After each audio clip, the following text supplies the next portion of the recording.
Hi అండి, నమస్తే. Welcome to Lakshmi's cooking. ఈరోజు నేను టేస్టీగా ములక్కాడ అలాగే చికెన్ కాంబినేషన్తో ఒక మంచి టేస్టీ కర్రీని చూపించబోతున్నానండి. చాలా టేస్టీగా ఉంటుంది.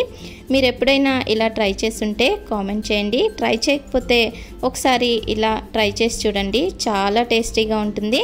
మరి ములక్కాడ అలాగే చికెన్ కాంబినేషన్లో కర్రీ తయారు చేసుకోవడం కోసం ముందుగా అయితే ఒక మసాలాని ప్రిపేర్ చేసుకోవాలి. దానికోసం ఒక మిక్సీ జార్ తీసుకొని అందులోకి ఒక 20 వరకు వెల్లుల్లిపాయలు, ఒక చిన్న అల్లం ముక్క, ఇందులోనే ఒక 3-4 వరకు లవంగాలు, 2 యాలకులు అలాగే చిన్న దాల్చిన చెక్కని వేసుకొని ఒక 2 స్పూన్లంతా ధనియాలు, అలాగే 1 టీ స్పూన్ జీలకర్ర, 2 ఉల్లిపాయలు అలాగే ఒక చిన్న టొమాటోని వేసుకొని మెత్తని పేస్ట్ లాగా చేసుకోవాలి. ఇలా ఈ మసాలాని ప్రిపేర్ చేసుకొని పక్కన పెట్టుకుందాం. ఇప్పుడు స్టవ్ మీద ఒక కడాయిని పెట్టుకొని అందులో 3 టేబుల్ స్పూన్స్ వరకు ఆయిల్ వేసుకోవాలి.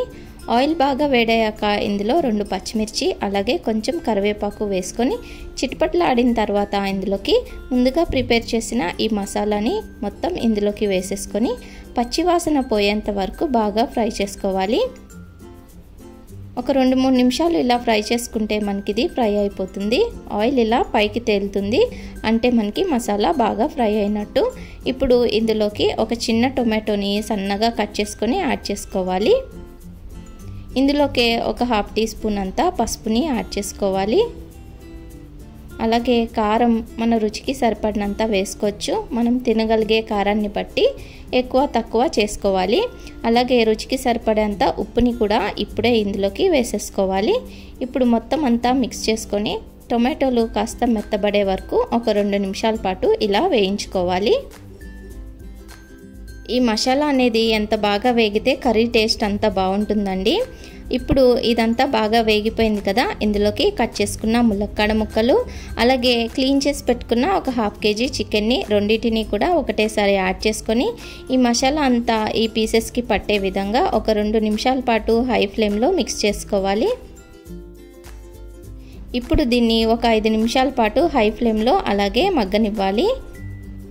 5 నిమిషాలు ఇలా మగ్గాక ఒకసారి కలిపేసుకోవాలి. చూడండి, చికెన్ పీసెస్కి మసాలా అనేది బాగా పట్టింది కదా. ఇప్పుడు ఇందులోకి వాటర్ని యాడ్ చేసుకోవాలి. పెద్ద గ్లాస్తో 1 గ్లాస్ వాటర్ యాడ్ చేసుకుంటున్నాను.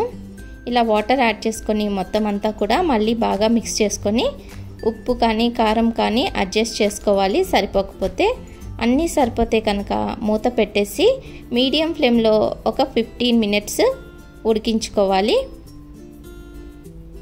15 మినిట్స్ తర్వాత చూడండి, కర్రీ అనేది బాగా ఉడికిపోయింది. చికెన్ పీసెస్ కూడా బాగా ఉడికిపోయాయి.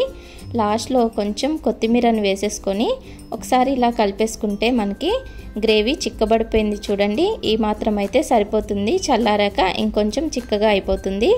ఒకవేళ చికెన్ కనుక ఉడకకపోతే మరొక 5 నిమిషాల పాటు ఉడికించుకుంటే సరిపోతుందండి. అంతేనండి, చికెన్ అలాగే ములక్కాడ కాంబినేషన్లో కర్రీ తయారైపోయింది. టేస్టీగా చిక్కటి గ్రేవీతో రైస్లోకి చాలా బాగుంటుందండి. మరి మీకు కనుక ఈ రెసిపీ నచ్చితే లైక్, షేర్, కామెంట్ చేసి నా ఛానల్ని సబ్స్క్రైబ్ చేయండి.